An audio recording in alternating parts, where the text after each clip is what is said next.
یہ بات ہے سال 541 کی، یعنی آج سے قریب 1500 سال پہلے، جب یورپ کے ٹھیک اس حصے میں آسمان پر ایک ایسا منظر دیکھا گیا جو آج سے پہلے کسی نے بھی نہیں دیکھا تھا۔ عجیب شیپ کے کافی گھنے اور کالے بادلوں نے آسمان پر ڈیرا ڈال دیا تھا، اور یہ اتنے گھنے بادل تھے کہ انہوں نے سورج کی روشنی کو بھی پوری طرح سے روک دیا تھا۔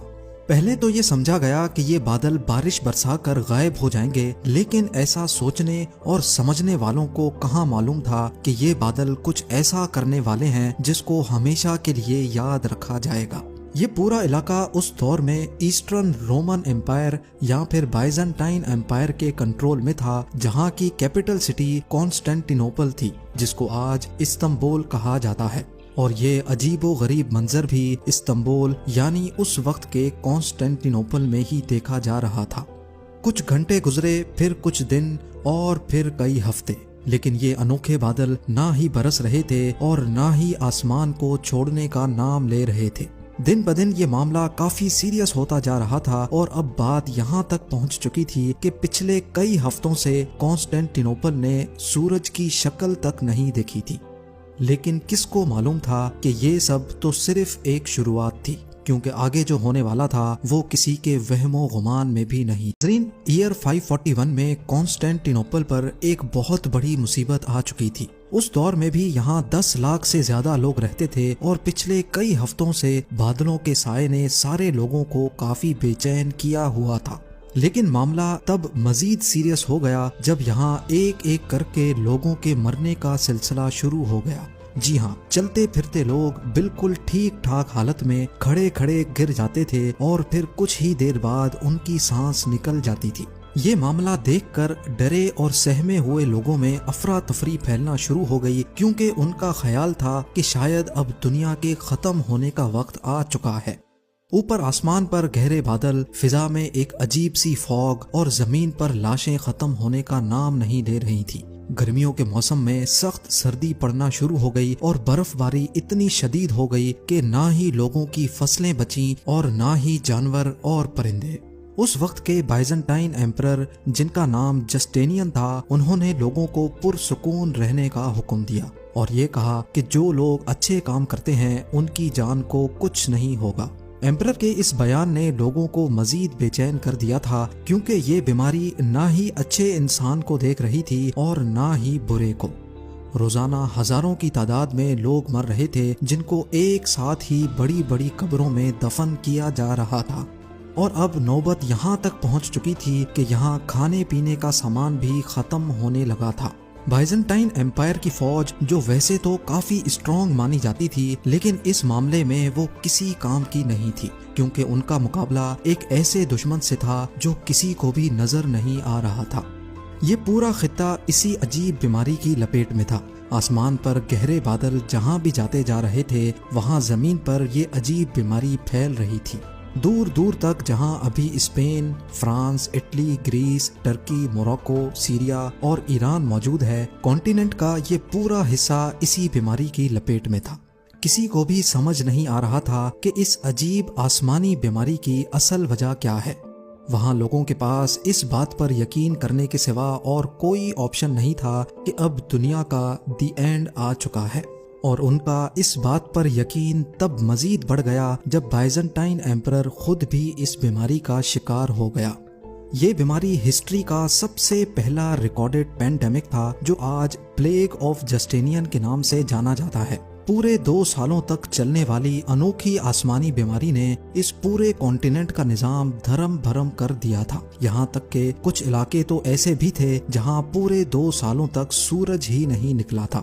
لیکن کسی کو اس مسٹری کی اصل وجہ معلوم نہ پڑ سکی۔ کالے بادلوں کا خوفناک سایہ، گرمی کے موسم میں برف باری کا پڑنا، فصلیں، جانور اور پرندوں کے ساتھ ساتھ انسانوں کا بھی مر جانا اس بات کی نشانی تھی کہ یہاں کچھ تو ایسا ضرور ہوا تھا جو کسی بھی صورت میں نارمل نہیں تھا۔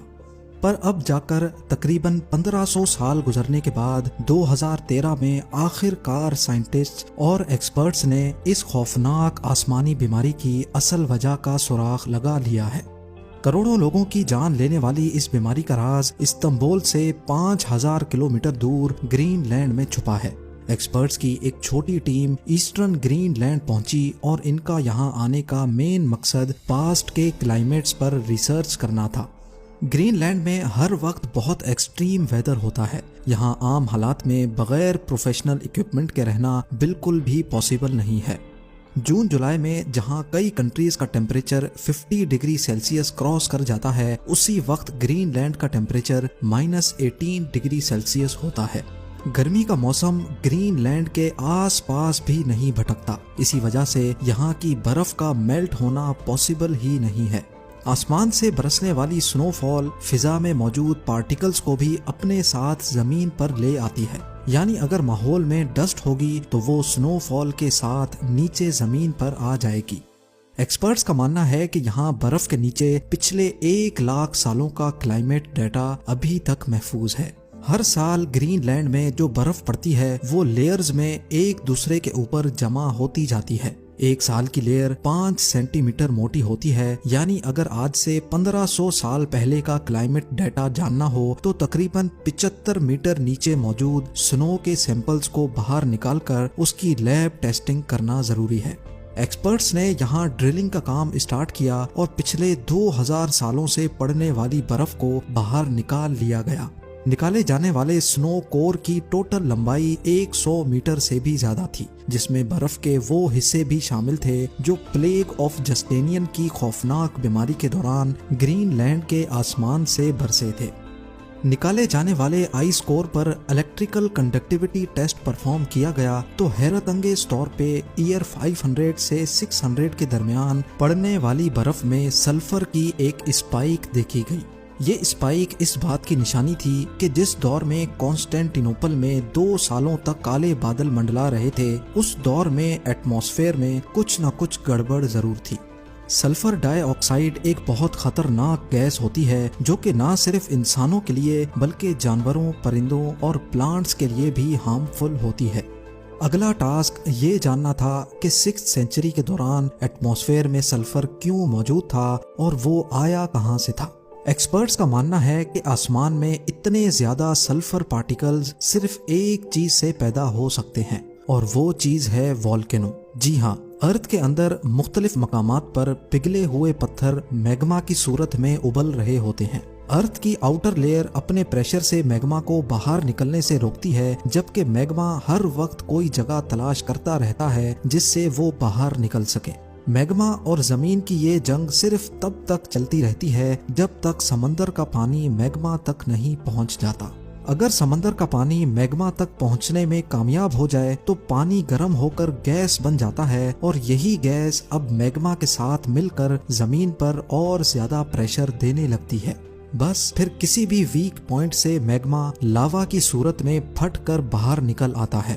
پانی اور سلفر یہ دونوں چیزیں والکینو کے ساتھ مکس نہیں ہوتی، بلکہ یہ پاورفل گیس کی صورت میں آسمان میں پھیل جاتی ہیں۔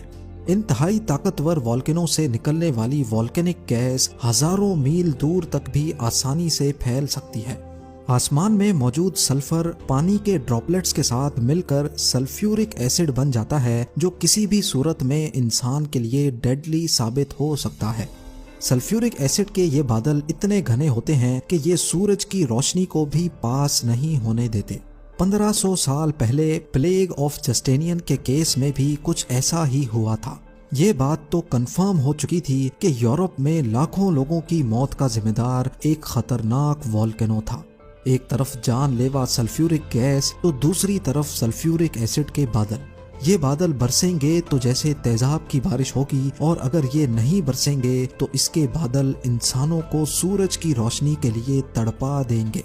یہ ایک ایسی سچویشن تھی جس میں انسانوں کے لیے ہر موڑ پر صرف تباہی ہی تباہی تھی۔ جس والکینو کے پھٹنے سے یہ ساری تباہی ہوئی تھی، وہ والکینو کون سا تھا یہ جاننا ابھی بھی باقی تھا۔ کئی سالوں کے بعد ایکسپرٹس اس نتیجے تک پہنچے کہ کانسٹینٹینوپل سے 11,700 کلومیٹر دور سمندر کے اس پار ٹھیک اس مقام پر ایل سیلویڈور میں واقع ایلوپونگو لیک ہے۔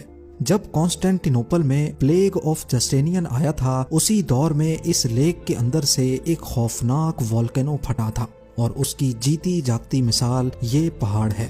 یہ پہاڑ جو دکھنے میں تو بالکل نارمل لگ رہا ہے، لیکن یہ اصل میں والکینک ایش کا پہاڑ ہے جو اسی لیک کے اندر 1500 سال پہلے پھٹنے والے والکینو کے نتیجے میں بنا تھا۔